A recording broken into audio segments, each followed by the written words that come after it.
Hello दोस्तों, कैसे हैं आप लोग? ओके, तो आज मैं आपके लिए लेके आया हूँ इलेक्ट्रिसिटी चैप्टर का पार्ट 6। तो इसमें हम देखने वाले हैं resistance of a system of a resistor. Okay नहीं, तो रेजिस्टेंस क्या होता है? रेजिस्टर आपको पता है वो क्या करते हैं, करंट को अपोज करते हैं। जैसे कि जो ओम्स लॉ था, क्या ओम्स लॉ था हमारा? V = I × R। तो R को हमने क्या कहा था? रेजिस्टर। उसका सिंबॉलिक रिप्रेजेंटेशन कुछ इस तरह से होता है कि नहीं? उसका यूनिट भी हमने देखा था, क्या देखा था? ओहम। ये बेसिक चीज होगी। उसके बाद हमने जो सिंपल सर्किट डायग्राम देखी थी, है कि नहीं? तो उसमें क्या था? एक सिंपल एक बल्ब था, उसके बाद कुछ रेजिस्टेंस, वहां पे एक की वगैरह, उसके बाद उसमें एक बैटरी अटैच कर दी और हमारा जो सर्किट था वो बन रहा था। तो इसमें भी रेजिस्टेंस रहता है। तो ये जो रेजिस्टेंस है उसकी सिस्टम क्या होती है कि नहीं? ये रेजिस्टेंस की सिस्टम क्या होती है, तो उसके ऊपर हम डिस्कस करने वाले हैं। और उसी रेजिस्टर की सिस्टम अगर एक लाइन में है तो उसे कहेंगे सीरीज, और उसके ऊपर नीचे है तो उसे कहेंगे पैरेलल। तो क्या होता है रेजिस्टर अगर सीरीज में है और पैरेलल में है, तो इसके बारे में हम इस वीडियो में देखने वाले हैं। रेजिस्टर सिस्टम समझ में आ गया आपको? ओके, तो इसमें क्या होता है, किसी भी सर्किट डायग्राम में यहाँ पे मैंने इसको लगा दिया। अगर मैंने किसी सर्किट में उसको अगर सिंपल एक के बाद एक अगर रेजिस्टेंस लगा दिए, क्या किया मैंने? एक के बाद एक रेजिस्टेंस लगा दिए। सपोज इसको मैंने R1 कहा, इसको R2 कहा, इसको कहा R3। तो ये सभी जो रेजिस्टेंस है ये किसमें है? सीरीज में है। सीरीज में कैसे?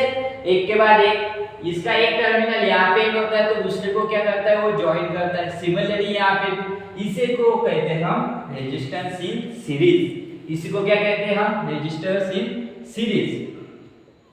और यही अगर रेजिस्टेंस कुछ इस तरह से आएगा, कोई दो पॉइंट के बीच में अगर हमने उसको जोड़ दिया,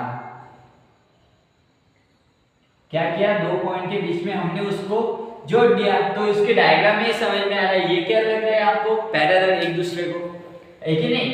तो इसको हम बोलते हैं पैरेलल। ओके, तो जो भी रेजिस्टेंस होते हैं उसकी दो सिस्टम रहती है, एक रहती है सीरीज और दूसरी रहती है पैरेलल। अगर कोई भी रेजिस्टेंस अगर सीरीज में रहा तो क्या इफेक्ट होगा, और पैरेलल में रहा तो क्या इफेक्ट होगा, वो हम इस चैप्टर में देखने वाले हैं। ओके, ठीक है, तो मैं इसे मिटा देता हूँ। अगर आपको स्क्रीनशॉट निकालना है तो निकाल लीजिए। Okay, 2 minute. ओके, तो अब हम देखेंगे ये जो रेजिस्टेंस की सिस्टम है सीरीज और पैरेलल में क्या क्या होता है। तो मैं यहाँ पे सिंपल लिख लूँ सीरीज, और यहाँ पे लिख देता हूँ मैं पैरेलल। ओके, तो ऐसा इसलिए दिख रहा हूं क्योंकि आपको उन दोनों का डिफरेंस डायरेक्टली समझ में आए। अगर मैंने कोई भी सर्किट डायग्राम निकाल ली, ओके, तो सीरीज में क्या होगा? सिंपल जो रेजिस्टेंस है वो क्या रहेंगे? सीरीज में रहेंगे। ओके, और पैरेलल में क्या रहेंगे? उसे हम पैरेलल में लिख लेंगे। ओके, तो जब भी हम कुछ इस तरह से निकलेंगे तो आपको पता है सिंपल एक बैटरी, यहाँ पे लाइट, और यहाँ पे अगर की वगैरह डाल दिया तो ये क्या हो जाता है? एक सर्किट की तरह हो जाता है। ओके, इसको भी अगर हमने क्या किया, एक बैटरी जोड़ दी, यहाँ पे की डाली और यहाँ पे कोई बल्ब जैसा। ओके, तो ऑब्वियसली ये हो गई सीरीज की डायग्राम, ये हो गई पैरेलल की डायग्राम। इसको हम नाम देंगे, ये है हमारा R1 रेजिस्टेंस, ये है R2, R3, ये भी है R1, R2 और R3। ओके, ये सिंपल उसकी डायग्रामेटिक रिप्रेजेंटेशन होगा। लेकिन अगर आपको पता है जो वोल्ट मीटर होता है, वोल्ट मीटर पता है क्या होता है? The instrument that used to measure a voltage. तो वोल्ट मीटर हम कहाँ पे लगाते हैं? ऑलवेज पैरेलल टू किसी भी सर्किट में उसे क्या लगाते हैं? पैरेलल लगाते हैं। और जो आई मीटर रहता है वो कैसे लगाते हैं? सीरीज में। तो इसको अगर मुझे वोल्ट मीटर लगाना है तो मैं कहाँ पे लगाऊंगा? यहाँ पे। ओके, ये हो गया हमारा एक वोल्ट मीटर, एक यहाँ पे लगा दिया और एक यहाँ पे लगा दिया, क्योंकि उस रेजिस्टेंस के बीच में क्या डिफरेंस हो रहा है, पोटेंशियल डिफरेंस क्या हो रहा है, उसे हमें कैलकुलेट करना है। लेकिन आपको पता है ये हो गया वोल्ट के बारे में। इसमें अगर वोल्ट मीटर लगा दिया तो ऑब्वियसली दो टर्मिनल में अगर वोल्ट मीटर लगा दिया तो वो क्या हो जाएगा? हमें वही आंसर देगा। तो यहाँ पे वोल्ट मीटर लगाने से कुछ फायदा होगा क्या? बिल्कुल नहीं। तो यहाँ पे हम क्या लगा सकते हैं? तो यहाँ पे लगा सकते हैं आयरन मीटर। यहाँ पे क्या लगा सकते हैं, आई मीटर। इसका क्योंकि यहाँ पे वोल्ट मीटर लगाने से कोई भी हमें कुछ भी नहीं मिलेगा, क्योंकि वो सभी पैरेलल है।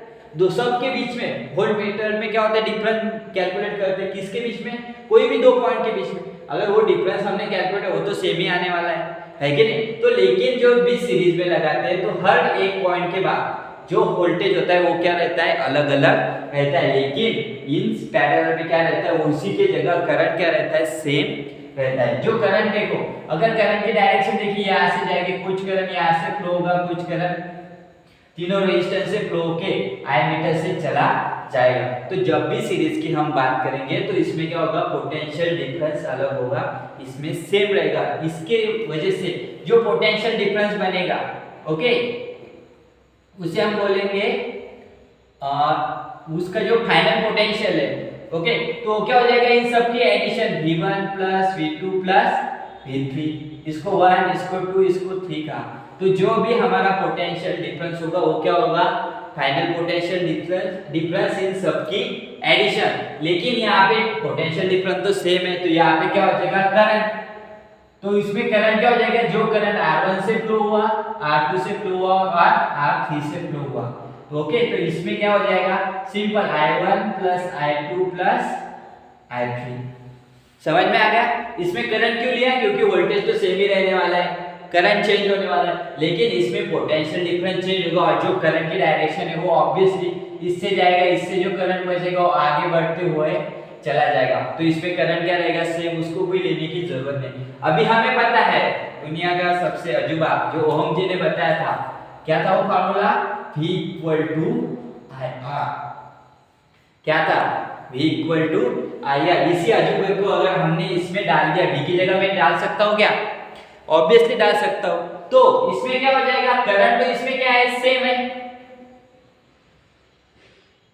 क्या है, करंट सेम है। तो इसलिए मैं ओनली I लिखूंगा, I1 I2 लिखने की जरूरत है क्या, नहीं। और जो रेजिस्टेंस है वो तो पता है, R1 R2 R3 वगैरह वगैरह है कि नहीं। तो ये जो V हो जाएगा, ये क्या हो जाएगा, I अपॉन, ओके ओके, जैसा ओम जी ने बताया। उसके बाद अगर V1 की बात करें तो V1 में R1 रेजिस्टेंस है, उसके बाद पोटेंशियल तो V है, तो उसमें जो करंट बहेगा वो क्या रहेगा, I तो सेम है हमारा, तो इसमें क्या हो जाएगा, I R1। उसी तरह next I R2 plus I R3। तो इन तीनों में जो I है वो अगर कॉमन है तो R1 plus R2 plus R3 लिख लिया, और यहाँ पे है IR।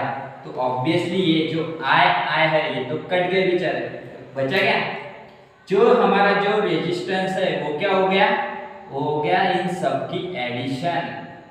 कहाँ पे, इन सीरीज में एडिशन हो गई, कहाँ पे, इन सीरीज में। अभी बात करते हैं हम पैरेलल की, अभी किसकी बात करते हैं हम, पैरेलल की। अगर पैरेलल में हमें पता है वोल्टेज सेम है, वोल्टेज क्या है, सेम है, लेकिन करंट अलग अलग है। तो ऑब्वियसली यही पे अगर यही फार्मूला हमने यूज किया तो I का फार्मूला क्या हो जाएगा, V अपॉन R, है कि नहीं। तो यहाँ पे वोल्टेज क्या है हमारा, सेम है, तो इसलिए V को V1 V2 लिखने की जरूरत है क्या, बिल्कुल नहीं। तो I की जगह में ये वैल्यू लिख सकता हूँ, V अपॉन R। अगर सामने इस ये I1 है तो रेजिस्टेंस कौन सा हुआ वहां पे, R1। V तो हमारा कॉमन है, फिर R1 plus V, R2 plus V, R3। इन सब में V है तो इसको मैं कॉमन निकाल सकता हूँ, 1 अपॉन R3। अभी यहाँ पे वही R हो गया कैंसल, तो जो R बचा है, तो जो हमारा रिजल्टेंट जो रेजिस्टेंस है, ओके, कौन सा, इस सर्किट का, उसका रेसिप्रोकल वो क्या हो जाएगा, 1 upon R1 plus 1 upon R2 plus 1 upon R3। तो ये हो जाएगा उसका रेजिस्टेंस। कब, जब भी कोई भी रेजिस्टेंस की सिस्टम अगर पैरेलल में है तो ये इक्वेशन आएगा, और जब भी सीरीज में है तो ये इक्वेशन आएगा। ये बात हमेशा याद रखना। हर मैक्सिमम जो स्टूडेंट होते हैं इसमें कंफ्यूज हो जाते हैं कि कहाँ पे करंट सेम है और कहाँ पे वोल्टेज सेम है। आपको सिर्फ दिमाग में इतना रखना है कि वोल्टेज कब सेम होगा, वोल्टेज पता है आपको, वोल्टमीटर हम कभी भी कैसे लगाते हैं, पैरेलल लगाते हैं, और जो आईमीटर है वो सीरीज में लगाते हैं। अगर यहाँ पे मैंने कोई भी दो पॉइंट का वोल्टेज कैलकुलेट किया तो वो क्या हो जाएगा, सेम ही हो जाएगा, क्योंकि वो क्या है, सभी पैरेलल है कि नहीं। और यहाँ पे जो करंट है वो सेम है, क्योंकि करंट यहाँ से बह के यहाँ जा रहा है, तो उसमें कोई डिफरेंट होगा क्या, नहीं। तो हमेशा एक बात याद रखना कि सीरीज में करंट सेम रहता है और पैरेलल में वोल्टेज सेम रहता है। ओके, तो ये जो R वगैरह जो हमने फाइनल रिजल्ट हमारा R निकाला, सीरीज में वो सबकी सम रहता है और पैरेलल में जो रेसिप्रोकल रहता है तो रेसिप्रोकल की एडिशन रहता है। इसके ऊपर आपको मैक्सिमम न्यूमेरिकल्स वगैरह पूछ सकते हैं। ओके, तो इसके न्यूमेरिकल की सीरीज में मैं आपको बाद में लेके आऊंगा। तो अगर आपको इसका स्क्रीनशॉट निकालना है तो आप निकाल सकते हो। इसके नोट्स ओके डिस्क्रिप्शन में मैंने डाल दी। अगर आपको कोई समस्या हो, इसमें कुछ टॉपिक समझ में आया तो आप कमेंट सेक्शन में कमेंट कर सकते हो। Okay, thank you very much. Okay, screenshot निकाल लीजिए।